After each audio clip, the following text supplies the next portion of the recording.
أعوذ بالله من الشيطان الرجيم بسم الله الرحمن الرحيم আজকের এই অনুষ্ঠানে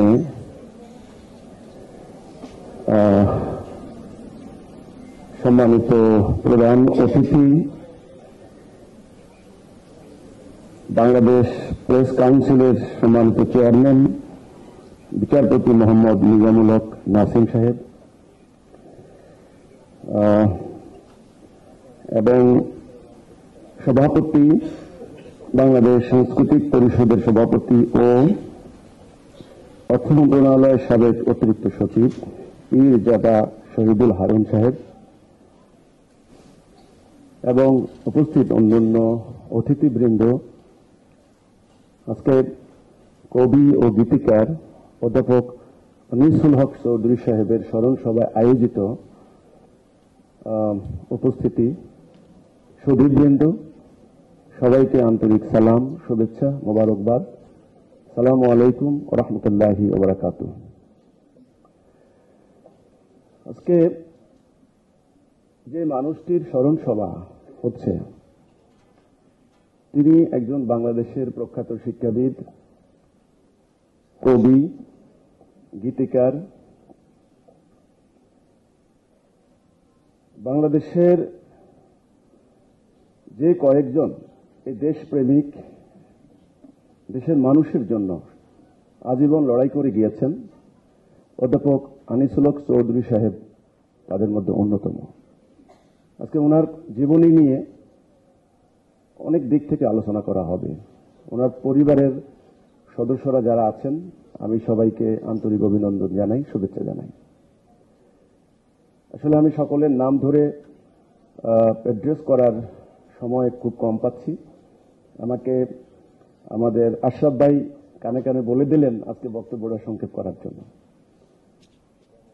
আমি আমাদের বাংলাদেশের উন্নয়নের রূপ দেখার জন্য এলিভেটেড এক্সপ্রেস ওয়েতে উঠছিলাম। আমাকে নামিয়ে আমরা নামলাম হচ্ছে ফার্ম গেটের ওই পাশে। ওখান থেকে নেমে 1.5 ঘন্টা রাস্তায় বসা। তো যাই হোক, আলহামদুলিল্লাহ, তবুও উন্নয়ন দেখলাম, ভালো লাগলো। তো যাই হোক, আমি সরি, আমার আসতে আমি 2 ঘন্টা আমার রাস্তায় কেটেছে। আমি সংক্ষেপে শুধু ওনার সম্পর্কে এইটুকু বলছি। 52 সালের ভাষা আন্দোলনের কথা আমরা জানি। আমাদের প্রাণের ভাষা, আমাদের মায়ের ভাষা, আমাদের মাতৃভাষা, আমাদের শহীদদের ভাষা, শহীদদের কথা আমরা জানি। কিন্তু এই ভাষা আন্দোলনের প্রেরণা যারা জুগিয়েছেন, গণমানুষকে গণসঙ্গীত লিখে যারা জুগিয়েছেন, তাদের মধ্যে একেবারে পুরোধা আমি বলতে পারি অধ্যাপক আনিসুল হক চৌধুরী সাহেব। এটা আপনারা যারা জানেন, যখন আন্দোলন হয় তখন আন্দোলনকে বেগবান করার জন্য যারা অনুপ্রেরণা দেন, তাদের ভূমিকা অসামান্য। আজকে আমি কি নিয়ে কথা বলবো? আমাকে এখানে আমন্ত্রণ জানানো হয়েছে। হয়তো আমার নাম দেখে, আমার আন্দোলনের নাম দেখে অনেকে হয়তো একটু বিব্রত হয়েছেন। কি ব্যাপার, কাকে দাওয়াত করলো, ইনি কে, আবার হিজবুত তাওহীদ, আবার কি বৃত্তান্ত, ইত্যাদি ইত্যাদি। তো আমি সংক্ষেপে শুধু এইটুকু বলতে চাই, আমরা একটা লড়াই করছি করে দিচ্ছে ডক্টর ওয়াহিদুদ্দিন মাহমুদ সাহেব, ঢাকা বিশ্ববিদ্যালয়ের অধ্যাপক। ওনার সম্পর্কে একটু কথা আমার আলোচনায় কিন্তু আসবে। আমি কেন আজকে এই সাবজেক্টটা এখানে ঠিক করেছি? আজকে এই মানুষগুলি, যারা এই আনিসুল হক চৌধুরী সাহেবের মতো মানুষগুলি, যারা আমাদের সাহিত্যকে সমৃদ্ধ করেছেন, আমাদের গানের রসদ জুগিয়েছেন, আমাদের শিল্পের, আমাদের ভাষার যারা রসদ জুগিয়েছেন, আজকে তারা আক্রান্ত। আজকে আমাদের সুবিধান আক্রান্ত। আজকে আমাদের চিন্তা চেতনা, আমাদের সমস্ত কিছু স্থবিরতার দিকে নিয়ে যাওয়া হচ্ছে। আমাদের এই সভ্যতাটাকে পেছনের দিকে টানার প্রক্রিয়া চলছে। এই জন্য বলেছে ধর্ম নাম্বার 1 ইস্যু, এটাকে ব্যবহার করা হচ্ছে। আমি কিছু রিপোর্ট এনেছিলাম আপনাদেরকে দেখানোর জন্য।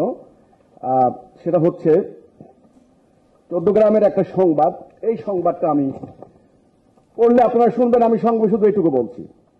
চৌদ্দগ্রামে একটা বিয়ে অনুষ্ঠান, এক ভদ্রলোক মধ্যপ্রাচ্যে থাকতেন।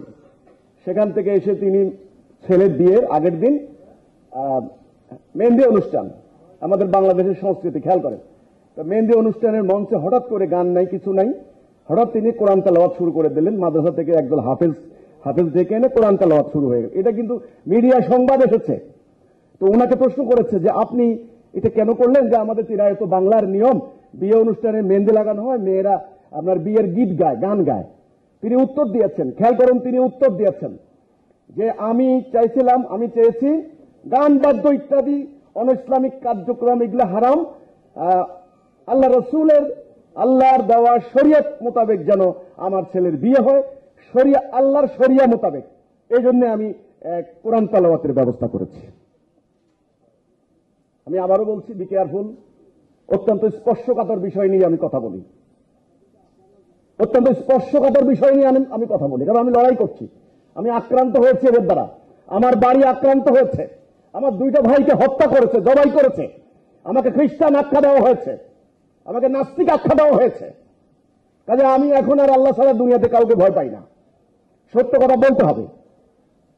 কথা হচ্ছে কি, ইসলামের শরিয়ত মোতাবেক বিয়ে হচ্ছে কোরআন তেলাওয়াত করা। এটা কি ইসলামের শরিয়ত? কোরআন তেলাওয়াত আমি রেগুলার করি, এখানে বিজ্ঞজনরা কোরআন তেলাওয়াত করেন, মুসলমানরা কোরআন তেলাওয়াত করে, কোরআনের বিধান অনুসরণ করার জন্য তারা অঙ্গীকারবদ্ধ আল্লাহর সঙ্গে। ঠিক আছে, অফকোর্স কোরআন তেলাওয়াত করলে আপনার সওয়াব হবে, কিন্তু ইসলামের শরিয়া কি আপনার মেহেন্দি অনুষ্ঠানে কোরআন তেলাওয়াত করা কি শরিয়তের নির্দেশ?